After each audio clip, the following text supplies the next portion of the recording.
Bom, eu começo o programa de hoje falando de autismo, um transtorno de desenvolvimento que aparece geralmente nos 3 primeiros anos de vida da criança e pode comprometer as habilidades de comunicação e interação social. Estima-se que são 70 milhões de autistas no mundo. Eu vou conversar agora com pais e profissionais sobre esse assunto e ainda te mostrar um projeto lindo. Um grupo de fotógrafos profissionais acompanhou durante um mês as atividades de algumas crianças autistas. E o resultado foram fotos maravilhosas que estão numa exposição que começa hoje aqui em Florianópolis, que tem como objetivo sensibilizar a sociedade e provocar um olhar diferenciado sobre o autismo, além de valorizar terapias e experiências positivas e eficientes de inclusão. Eu vou conversar, então, agora com o autor desse projeto e pai de um autista, o Bernardo Calixto Knabe, o fotógrafo Fernando Viladino e a psicopedagoga Albertina Charim. Boa tarde, tudo bem? Boa tarde. Boa tarde. Bom, vou começar perguntando para o pai, que teve a ideia. Como é que surgiu essa ideia? Foi do convívio com o teu filho Bernardo? Na verdade, a gente já tem dia 2 de abril, próximo sábado, é o Dia Nacional de Conscientização do Autismo. Então, alguns anos atrás, a gente já começou fazendo camisetas, etc. E o ano passado, a gente acreditou que a gente poderia dar um passo à frente disso. E aí, tivemos a ideia de fazer uma exposição de fotos de crianças autistas nas suas atividades terapêuticas. E aí, tu sabe que aí a gente vai, reúne um, conversa com o outro, com o apoio da Larissa. E aí, a gente foi, deu o start e ficou, então...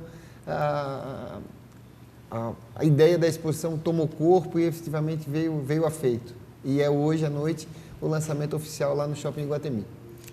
Fernando, você que participou do projeto, como fotógrafo já tão experiente, qual foi o maior desafio de estar acompanhando essas crianças? Bom, eu estou representando aqui os outros fotógrafos também, né? São vários fotógrafos que participam. Somos 5 fotógrafos. Então eu sei que cada um teve o seu desafio, suas dificuldades, né?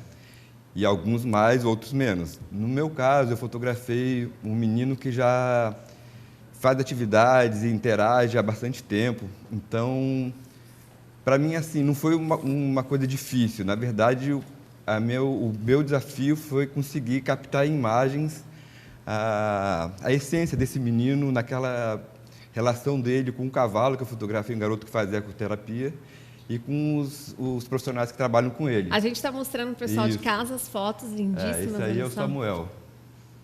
E as profissionais sensacionais. Olha ali a alegria dele com elas, foi muito bacana. E a gente vai perguntar também para a Albertina as melhores formas da integração do autista, né? O quanto é importante a sociedade trabalhar bem essa integração com os autistas.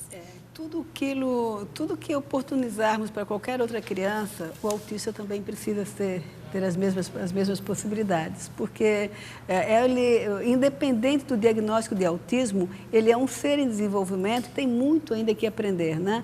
Ele tem todo um sistema nervoso central que vai levar no mínimo 21 anos para amadurecer. Então, todas as oportunidades de atividades coletivas, de brincar, de correr, tudo aquilo que for oportunidade para qualquer outra criança. O autista, ele é uma criança antes de ser autista. Então, a integração, ela parte dessa consciência. E esses movimentos, né, essas iniciativas, é o que faz a gente perceber que esquecer o autismo e lembramos da criança que está ali dentro, que não pediu para ter esse diagnóstico, né?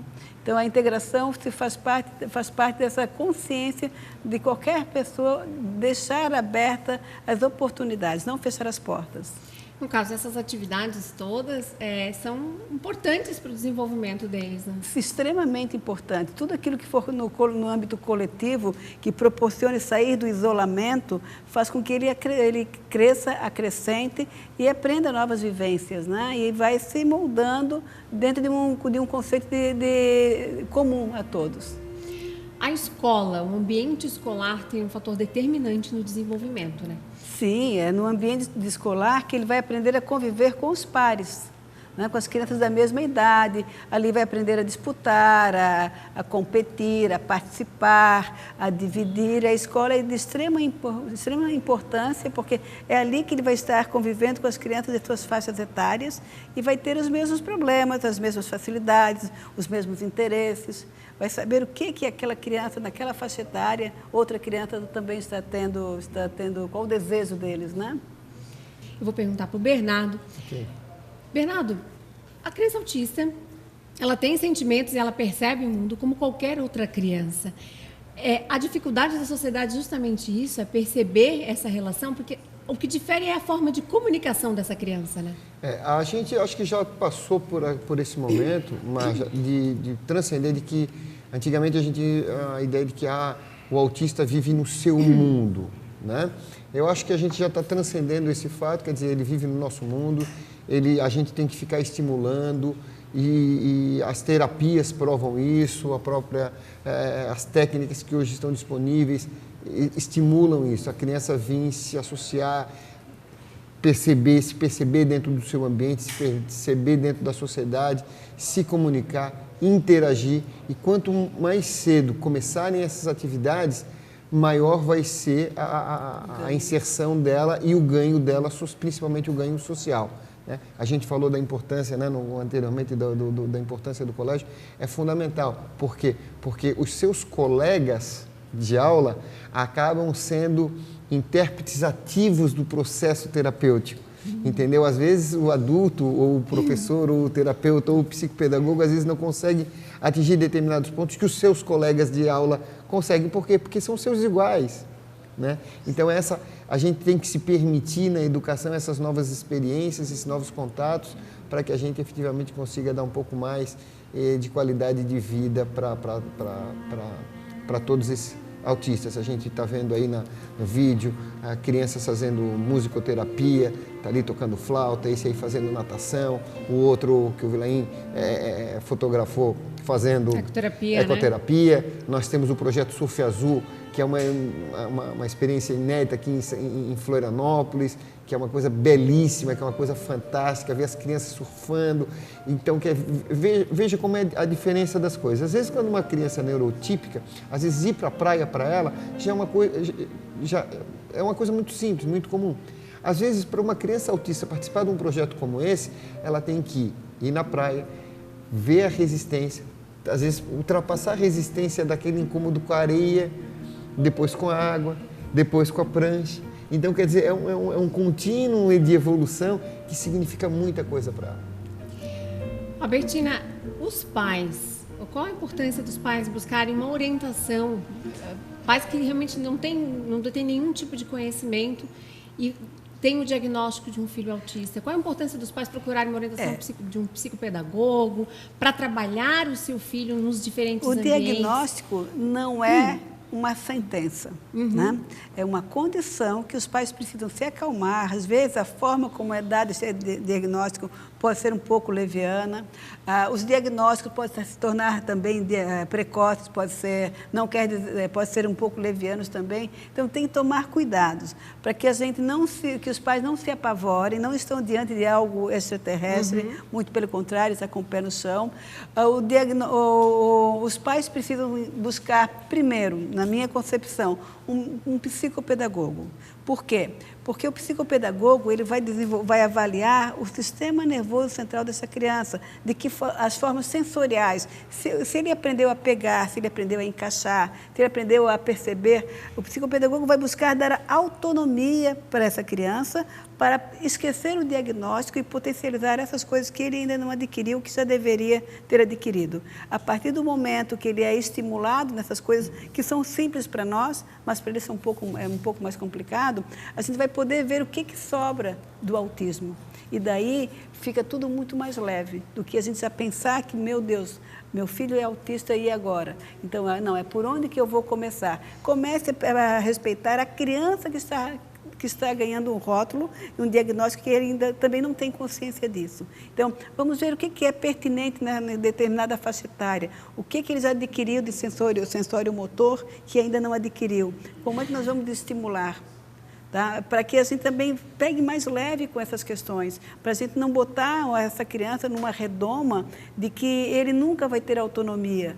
E a partir do momento que a gente toma um pouco mais de cuidado com esses diagnósticos ou com a forma que recebe isso, a gente respeita essa criança. E ela consegue automaticamente, gradativamente, adquirir mais autonomia, que é tudo que os pais querem em relação ao filho. Que um dia eles tenham o máximo de autonomia, o máximo, não o mínimo.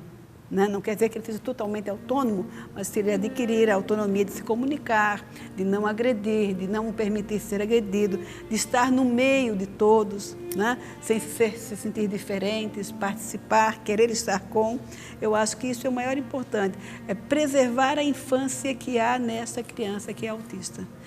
A impressão que às vezes que eu tenho é que a partir do diagnóstico nós esquecemos a infância que está ali dentro. Que é uma criança que vai viver todas as coisas que as outras crianças têm que viver. Que né? passa por todas as fases que nós, supostamente comuns ou neurotípicos, passamos.